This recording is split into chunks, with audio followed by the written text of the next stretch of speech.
muito provável que nessa manhã eu esteja falando para alguém que, como eu e meus irmãos,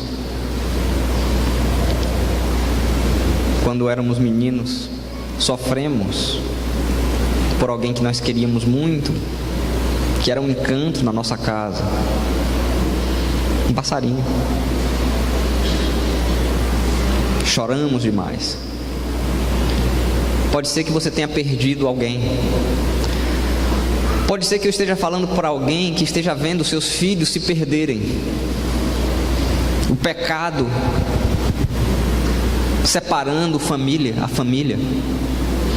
O interesse pelas coisas do mundo. Pode ser que eu esteja falando para alguém que está sofrendo hoje, por alguma razão, por algum motivo. Pode ser que eu esteja falando para alguém nesta manhã que não tem mais esperança, que perdeu as esperanças, as expectativas da vida. Mas eu quero falar para você hoje que João teve uma visão extraordinária. João teve uma visão. E essa visão João escreveu no livro de Apocalipse, no capítulo 21. E ele deixou em Apocalipse capítulo 21, verso 1 em diante, para que eu e você pudéssemos ter esperança hoje em meio às tribulações da vida, em meio ao assalto avassalador do pecado que nos rodeia, em meio à dor e o sofrimento, para que eu e você não olhássemos para este mundo, mas para Jesus, porque Jesus Cristo é o autor e consumador da nossa fé. Apocalipse capítulo 21, verso 1 a 7. João vê e escreve. Veja, ele escreve aqui: vi novo céu e nova terra, pois o primeiro céu e a primeira terra passaram e o mar já não existe. Vi também a cidade santa, a nova Jerusalém, que descia do céu da parte de Deus, ataviada como noiva, adornada para o seu esposo. Então ouvi grande voz vinda do trono de Deus, dizendo: eis o tabernáculo de Deus com os homens, Deus habitará com eles, eles serão povos de Deus, e Deus mesmo estará com eles, e lhes enxugará dos olhos toda a lágrima, e a morte já não existirá, já não haverá luto, nem pranto, nem dor, porque as primeiras coisas passaram. E aquele que está sentado no trono disse: eis que faço novas todas as coisas. E acrescentou: escreve, porque estas palavras são fiéis e verdadeiras. E disse-me ainda: tudo está feito. Eu sou o alfa e o ômega, o princípio e o fim. Eu, a quem tem sede, darei de graça da fonte da água viva. Aquela água que ele falou para a mulher samaritana, que se ela bebesse dessa água, do seu interior ia fluir um rio para a vida eterna.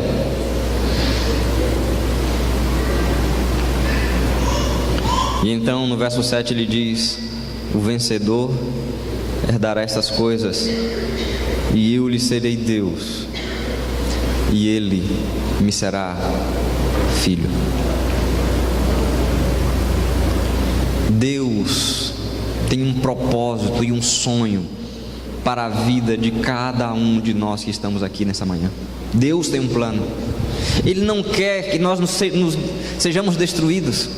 Ele não quer que nós fiquemos fora desse sonho, fora dessa cidade que João viu, desse novo céu e dessa nova terra que João viu em visão na ilha de Patmos, como um prisioneiro. Deus deseja que você e eu participemos desse sonho, participemos dessa visão de João. Ele deseja isso para mim e para você.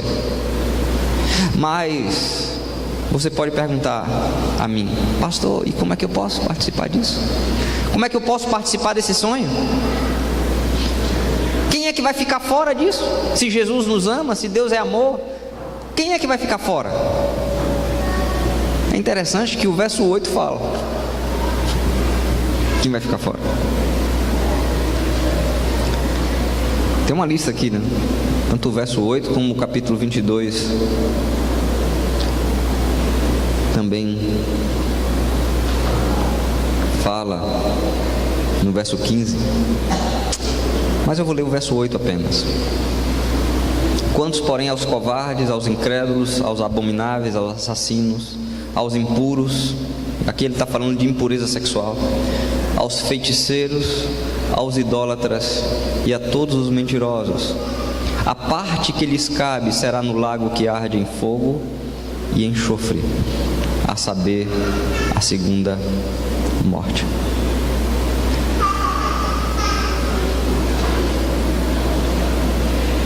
Mas aqui são os nossos pecados, são os pecados que nós temos cometido. Volta aí. E como é então que nós vamos poder morar nessa cidade que é santa, que não pode ter impureza alguma? Como? Porque os pecados que ele falou aqui, pelo menos cada um de nós aqui se enquadra em um ou dois, pelo menos.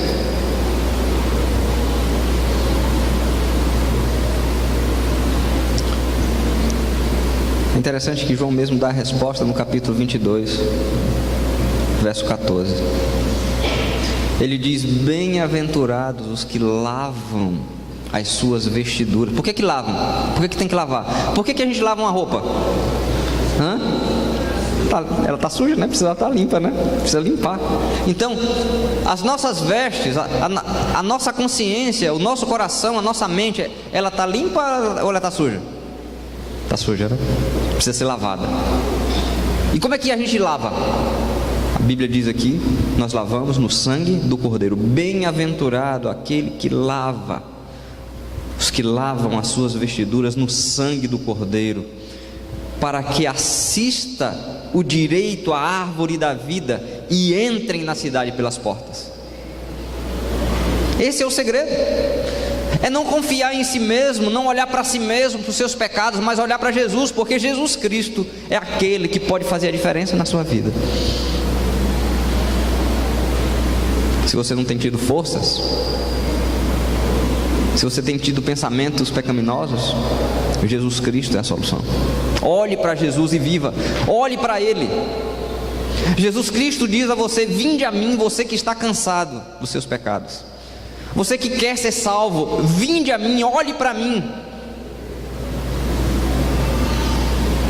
Em outras palavras, em Romanos capítulo 12, Paulo fala a mesma coisa. Em outras palavras, capítulo 12, verso 2, veja que ele diz a mesma coisa em outras palavras. Ele diz assim: e não vos conformeis com este século, mas transformai-vos pela renovação da vossa mente, para que experimenteis qual seja a boa, agradável e perfeita vontade de Deus.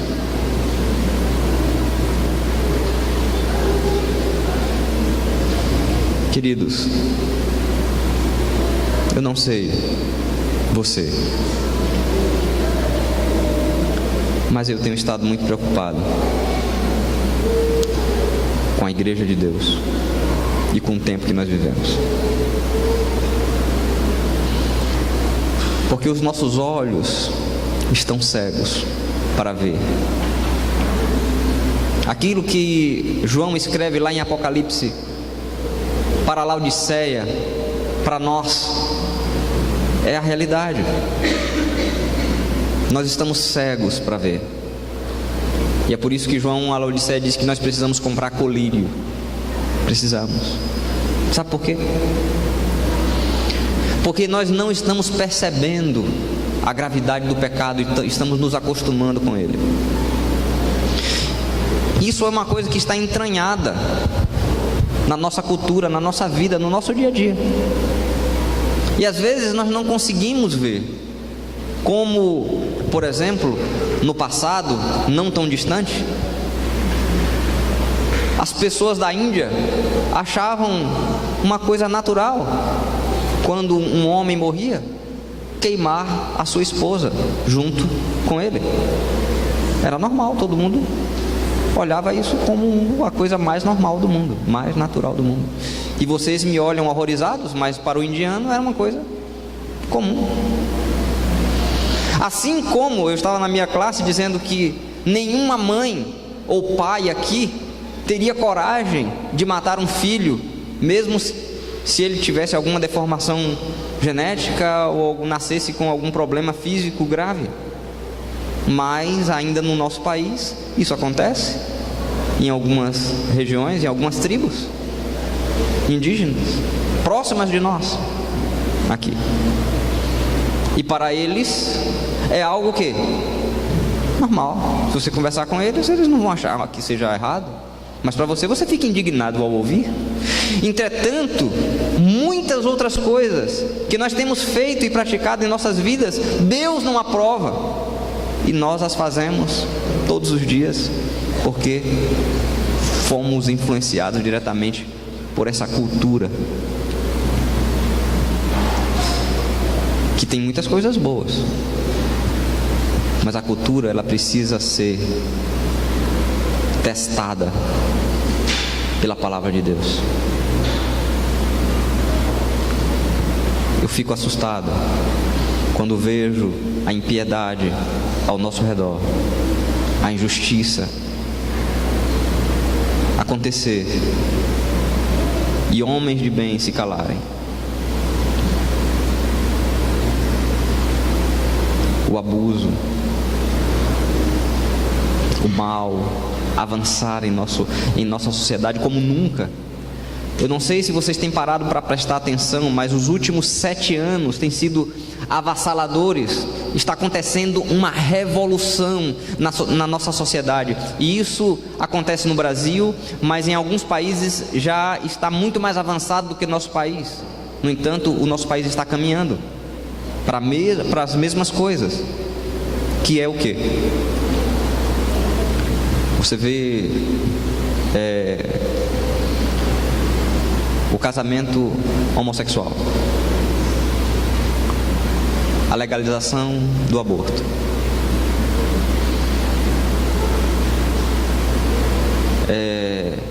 e por aí vai. Coisas como essas. Em alguns países já não se pode mais falar de Deus nas escolas, é proibido falar de Deus nas escolas. Não se pode ler a Bíblia, não se pode orar. Então, esse tipo de coisas está se tornando cada vez mais comum na nossa sociedade. E por que está acontecendo? Porque homens e mulheres estão deixando de ouvir a palavra de Deus, estão ouvindo as vozes do mundo. E as cercas que nos protegiam, e os muros que cercavam e seguravam a sociedade, eles estão se rompendo. Eu não quero dizer que hoje seja muito diferente do passado, que no passado não aconteciam os pecados que hoje acontecem, não é isso. Existe uma diferença muito grande no que está acontecendo hoje para o que acontece no passado. E eu quero dizer, a diferença está acontecendo inclusive na igreja, entre nós. Quando eu era jovem, não faz muito tempo, né?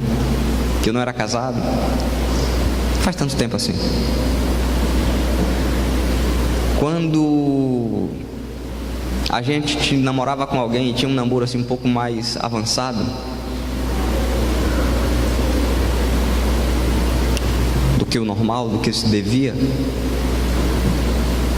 a gente se afastava das responsabilidades da igreja, porque a consciência doía.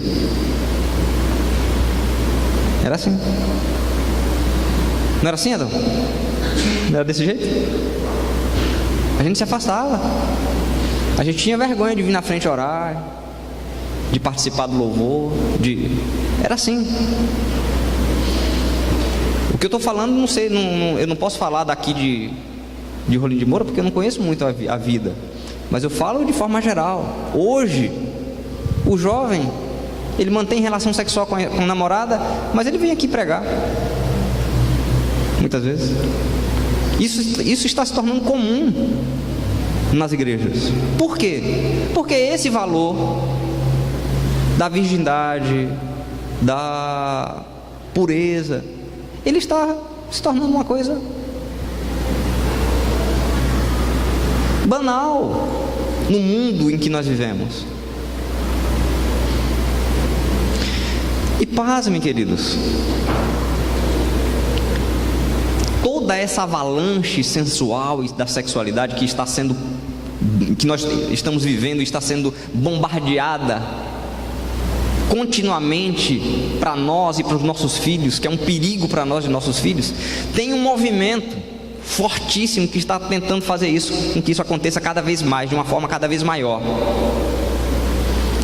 que é justamente esse movimento que luta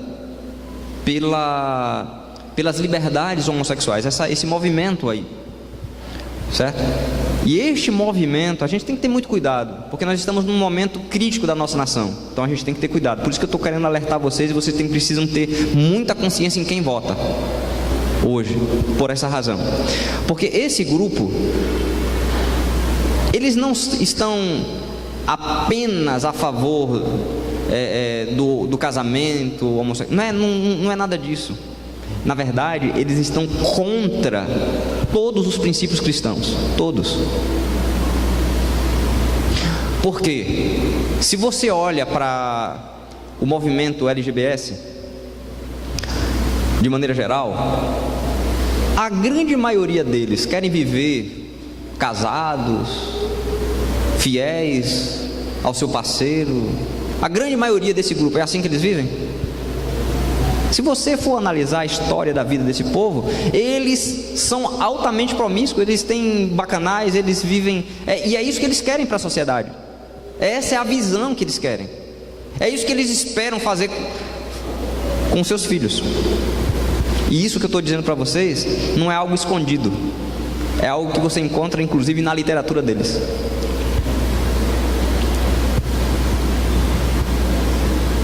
É algo assustador. E é por esse motivo que Jesus Cristo diz que quando Ele estivesse próximo de voltar, o mundo estaria vivendo como nos dias de Noé, como no tempo de Sodoma e Gomorra. É isso que já está acontecendo no nosso mundo hoje. Eu e você podemos estar pensando que por vivermos numa cidade pacata essas coisas não acontecem, mas não se enganem, porque não faz muitos anos, já faz alguns anos na verdade, logo que eu cheguei aqui em Rondônia, eu estava conversando com um policial que era da igreja que eu era pastor, lá em Paraná, e ele me contando de uma festa que ele foi convidado para ser segurança nessa festa, ele e mais alguns amigos. Ele chegou nessa festa, estava lá, isso deve ter fazia uns 6 anos mais ou menos. E quando ele chegou na festa, não era festa nada, era uma festa universitária, mas estava todo mundo lá, né, tendo relação lá abertamente, né? Convidaram os guardas para participar também. Ele falou: olha, eu não vou ficar aqui, vou embora. Mas os amigos dele foram. Isso está acontecendo aqui em Paraná. Se está acontecendo aqui em Paraná, você acha que é diferente aqui? Será que eu e você não somos influenciados também por essa cultura? Mas Deus espera que essa geração que está aqui ilumine a terra com a glória dele. Deus espera isso. Mas para que isso aconteça, eu e você não podemos nos conformar com este século. E é com esta cultura que Jesus está falando. Eu e você não podemos nos conformar com a mentira, com o suborno. Não podemos nos conformar com este século, porque somente aqueles que são puros de coração verão a Deus, diz Jesus no Sermão da Montanha, lá no capítulo 5 de Mateus. Somente os puros de coração, somente os limpos de coração poderão ver a Deus. Você deseja ver a Deus? Você precisa ser limpo de coração, renovar a sua mente. Eu estou falando aqui para homens que têm vícios secretos, que na calada da noite em sua casa, e para mulheres quem sabe também, não conseguem se conter diante da internet. Muito fácil. Mas Deus quer limpar o seu coração. Deus quer limpar a sua mente. Deus quer fazer de você um servo fiel, uma serva fiel. Deus deseja iluminar essa terra através da sua vida. Muitos pensam que ser cristão é estar aqui na igreja cantando, pregando, participando de algum evento, fazendo alguma coisa, alguma atividade aqui na igreja. Mas ser cristão é quando nós estamos na nossa casa, com a nossa esposa, com o nosso pai ou com a nossa mãe, com a namorada. A terra só será iluminada pela glória de Deus quando a igreja viver esta verdade. E é por essa razão que eu e você necessitamos urgentemente de uma reforma, de um reavivamento. Por que Ellen White fala tanto de reavivamento? Porque a palavra de Deus, ela exorta tanto o cristianismo a quem necessita de um compromisso mais vivo com Jesus. Por quê? É porque estamos longe dele. Estamos mais apegados a coisas daqui da terra do que do céu. É quando as nossas prioridades, elas se relacionam muito mais com este mundo do que com o mundo e com o reino que Deus quer implantar. Eu quero que você olhe com os olhos da fé para aquilo que Deus prometeu para você.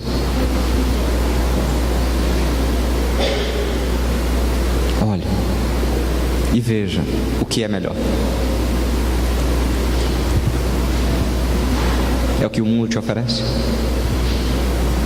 É que os prazeres passageiros nos dão? Ou aquilo que Jesus Cristo tem para nós é muito melhor, é muito maior, é algo realmente que preenche e que faz a diferença? É algo que pode nos trazer uma felicidade não passageira, mas duradoura. Deus quer usar a sua igreja para iluminar esse mundo. Deus espera que esta igreja seja o sal da terra. Ele diz lá em Mateus 5: a luz do mundo.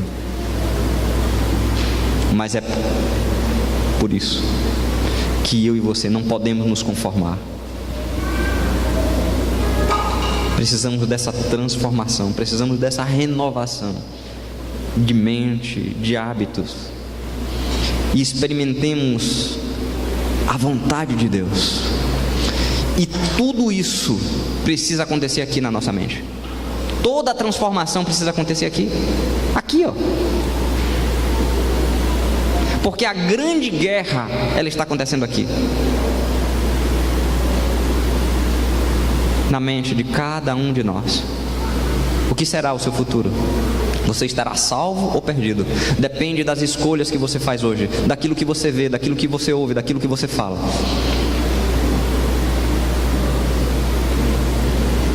E é por isso que Deus está chamando você nessa manhã a fazer um compromisso com Ele, a fazer uma entrega. Deus está chamando você porque Ele ama você. Deus ama você. E foi por isso que Deus enviou Jesus Cristo para morrer por você.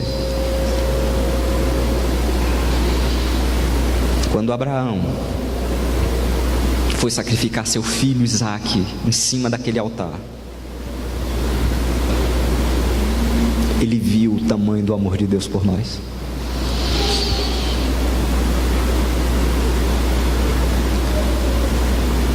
Ele entendeu o tamanho de Deus por nós. Ele pôde ver que um dia Jesus Cristo viria a esse mundo morrer por mim, pecador.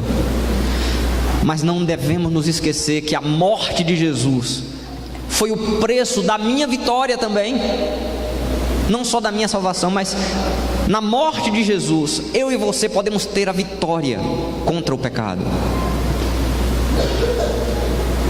Porque Jesus Cristo, Ele é o autor e consumador da nossa fé. Ele veio para que nós tivéssemos liberdade, não fôssemos escravizados.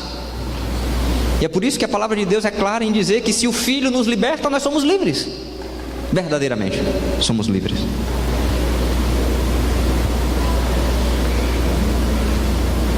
Então, olhe para Jesus e procure ver pelos olhos da fé aquilo que Deus está preparando para você. Deus faz um chamado nessa manhã a cada um de nós. Ele faz um chamado de compromisso, um chamado de entrega a você que quer andar nas ruas de ouro da Nova Jerusalém. Ele quer que você olhe para Ele. E o Adão vai cantar agora.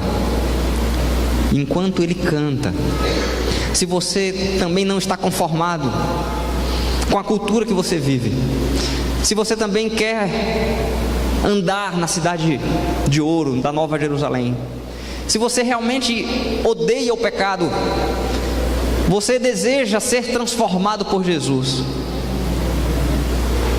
então eu quero convidar você que tem lutado muitas vezes para ser fiel, eu quero convidar você a vir aqui à frente, porque essa também tem sido a minha luta todos os dias. Mas é aquele que crucificar o eu, esse será salvo. Aquele que se agarrar com Jesus será salvo. Aquele que clamar, Senhor, salva-me, será salvo. Mas aquele que ficar olhando para si mesmo, para este mundo, para os seus pecados, esse será perdido. Então olhe para Jesus. O Adão vai cantar. E se você sente essa necessidade, eu quero orar por você aqui na frente.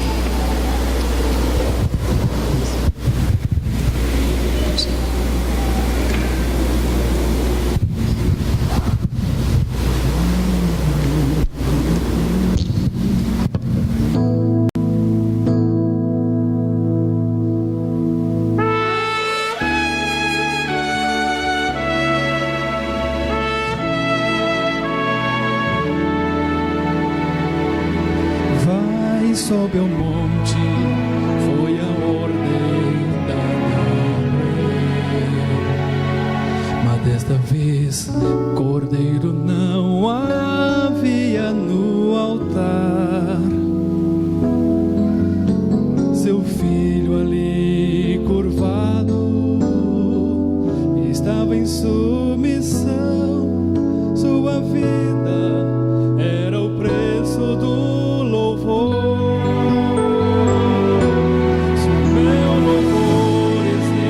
Entrega, eu quero entregar.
Eu quero convidar você, que puder, a se ajoelhar comigo.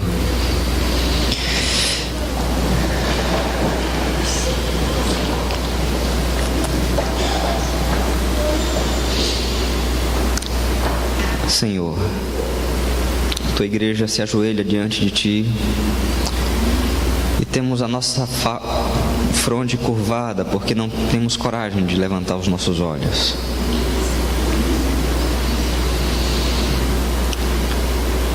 E nós estamos diante da tua face apenas porque confiamos na tua misericórdia, que é infinita. Estamos aqui, ó Deus, porque necessitamos ser transformados. Necessitamos do teu Espírito em nossa vida. Necessitamos de que o Senhor venha ao nosso encontro. É verdade que existem muitas coisas que estão nos afastando de Ti. Talvez a velocidade do nosso tempo, o corre-corre, faz com que nós nos desliguemos rapidamente dos nossos pensamentos de Ti. Mas, Senhor, clamamos por ajuda nesta manhã. Porque só de Ti pode vir o socorro. Só em Ti a esperança. Não temos outra esperança, Senhor. Ajuda-nos. Eu sei que o Senhor tem um propósito para cada um de nós. O Senhor tem um sonho para cada um de nós. O teu sonho, ó Deus, é que passemos a eternidade do teu lado. E o Senhor deseja que ainda nessa terra, ainda nesta vida, nós sejamos um instrumento teu de salvação para muitas outras pessoas. Queremos, ó Deus, iluminar esta terra com a tua glória. Queremos ver esta cidade ser chacoalhada com a tua mensagem. Queremos ver pessoas sendo transformadas através do teu poder. Mas o teu poder age através de vidas transformadas, através de pessoas, homens, mulheres e crianças, que abriram o coração para Ti e foram inundados por Teu amor. Ó Deus amado, inunda-nos com Teu amor. Se existe algum pecado em nós que nós não estamos vendo, unge os nossos olhos com colírio para que possamos ver e enxergar o quão mau é o pecado e o quão grande é o teu amor. O quão terrível ele é. Fala do pecado, mas quão grande é o teu poder em nos transformar. Que não fiquemos confiados em nossas forças, mas que possamos olhar para Jesus Cristo, porque Ele é o autor e consumador da nossa fé. Ele tem poder para transformar um coração pecador, um coração que é rancoroso, um coração impuro, um coração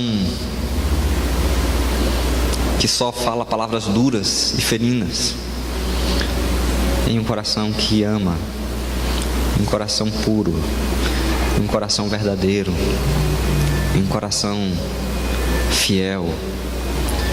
Por isso, Senhor, toma a cada um que veio aqui esta manhã, que diante de Ti está pedindo a Tua presença, que está se entregando em Tuas mãos. Toma-nos, Senhor, e transforma-nos, e faz com que sejamos luzes aonde estivermos, em nosso trabalho, em nossa casa, na nossa rua, e assim em cada lugar desta cidade possa ter uma luz brilhando, iluminando as trevas que possam existir aqui. Sendo assim, esta cidade pode ser iluminada, Senhor, através do Teu povo que vive o Teu Evangelho, que vive a Tua palavra, não apenas aqui neste recinto de adoração, mas em suas casas, em suas vidas pessoais. E assim poderemos estar fazendo a diferença e apressando o dia da Tua vinda. Ao retornar para a nossa casa, Senhor, que este sentimento possa continuar em cada um de nós, que a Tua presença possa nos acompanhar, que o Teu poder possa nos dar vitórias e possa nos sustentar. Quero te pedir em nome do Senhor Jesus. Amém, Senhor. Amém, Senhor. Amém.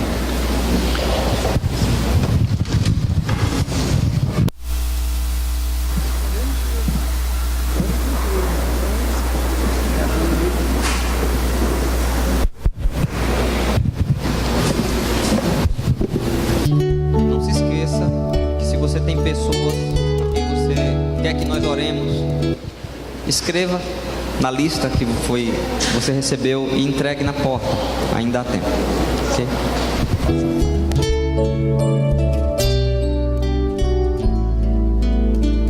Que o Senhor nos abençoe e que também nos dê a paz.